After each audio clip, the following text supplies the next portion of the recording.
Habari za leo kwa kila mmoja. Upendo wa mama ni kama mkondo safi wa mto Ganges, unaotiririka milele bila masharti yoyote. Kutoka kwenye korido za kumbukumbu, leo tunawaletea simulizi. Simulizi ambapo nafsi inayeyuka na kubaki tu upendo usio na ubinafsi. Jiungeni nasi pamoja na mandhari haya matukufu ya Ganges, ninapowahadithia kisa cha kugusa moyo kilichoandikwa na mwandishi maarufu Rajesh Chandrani Madanlal Jaina. Mama yangu. Mama yangu, jinsi alivyokuwa akinipenda sana na kwa kujitolea kukuu.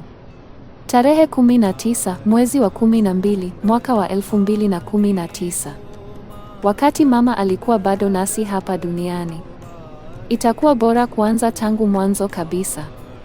Nilipokuwa nikikua kutoka kwenye utoto hadi kupata ufahamu, niliikuta nyumba yetu ikiwa imejaa maisha. Katikati ya familia hiyo kubwa, ukaribu wa mama yangu ulikuwa kitu cha thamani zaidi kwangu. Upendo wake ulikuwa nguvu yangu kuu.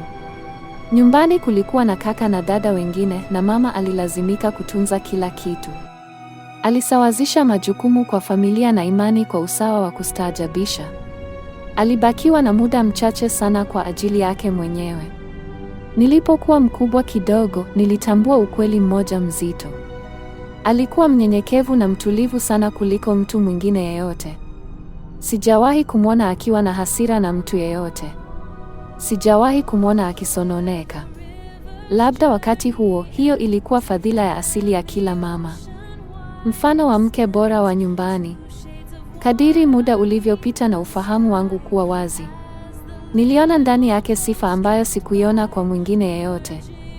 Hiyo ilikuwa mtindo wake wa maisha usio na masharti. Alikubali kila sharti la familia, majirani na jamii. Lakini yeye mwenyewe hakuwahi kuweka masharti yoyote kwa wengine. Leo, baada ya kuujua ulimwengu, ninaelewa kuwa upendo kama huo ni nadra sana. Kuyeyusha uwepo wako kabisa ndani ya uwepo wa wengine si kazi rahisi. Na si kwa muda tu, bali kwa maisha yote. Bila shaka alikuwa mtu wa pekee kabisa. Ubaguzi wa kibinadamu, kama naweza kusema hivyo. Katika unyenyekevu huu thabiti, wakati mwingine niliona nyakati za furaha. Hasa wakati wa safari zake kuelekea nyumbani kwa wazazi wake. Lalitpur ndipo alipozaliwa. Alimpoteza baba yake na kaka yake tangu akiwa na umri wa miaka 8 tu. Baadaye, bibi na mama waliishi pamoja na familia ya mjomba wetu. Katika utoto wetu, tulipokuwa tukitembelea ndugu huko, tulielewa asili ya maadili haya matukufu ya mama yangu. Alipokuwa Lalitpur, katika sauti yake ilionekana hali ya amani ya ndani.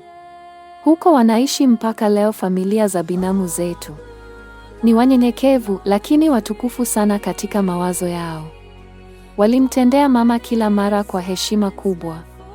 Nilifurahi kuona jinsi tamaa zake ndogo zilivyotimia huko.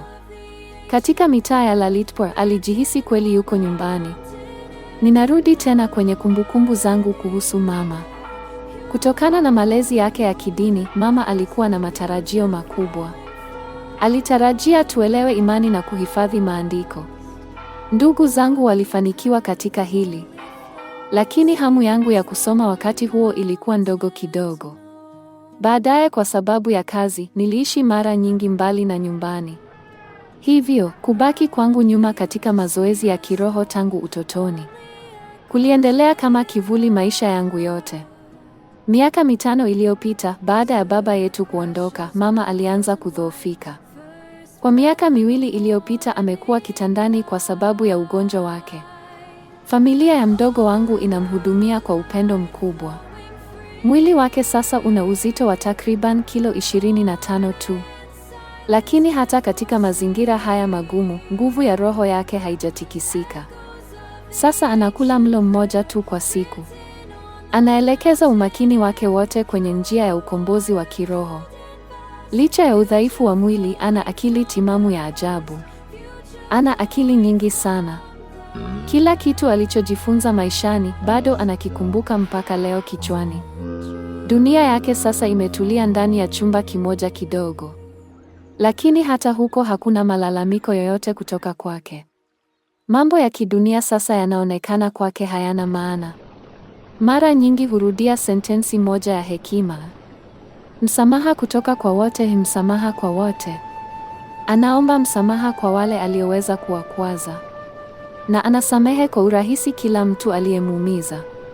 Dada yangu mkubwa, Kiran, ametambua ukweli huu kwa uwazi sana. Kila siku anamsomea mama maandiko kwa simu. Mama anakumbuka kila kitu, lakini bado anasikiliza kwa hisia kali.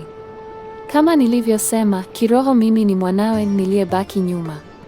Kwa kuishi mbali, siwezi kumhudumia moja kwa moja kando ya kitanda chake.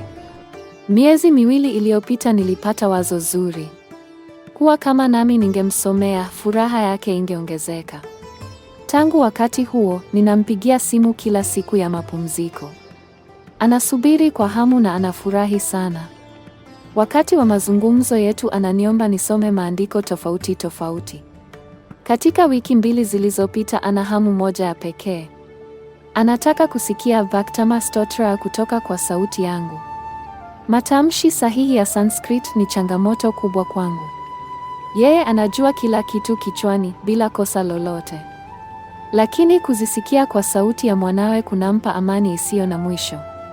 Kufanya hivi saa moja kwa wiki kunaweza kumfanya mtu afikiri, jinsi gani mama yangu anataka kidogo sana kutoka kwangu. Lakini kwa kweli yeye anajua na mimi najua ukweli, kwamba anatarajia kitu kikubwa kutoka kwangu. Mama anatarajia nitembee kwenye njia ya ukombozi wa nafsi. Katika maisha yake inaonekana maelewano ya ajabu. Kimsingi maisha yake yanadhihirisha sentensi hii. Kuishi kwa ajili ya wengine ndiyo maisha ya kweli. Lakini wakati huo huo, roho ya kusafisha nafsi ilikuwa ikitiririka ndani yake kila wakati. Alitufundisha maadili mema tangu udogoni. Baadaye aliwafundisha mabinti zangu wote wawili maadili hayo hayo. Chini ya ulinzi wake, haiba ya wakwe pia ilistawi.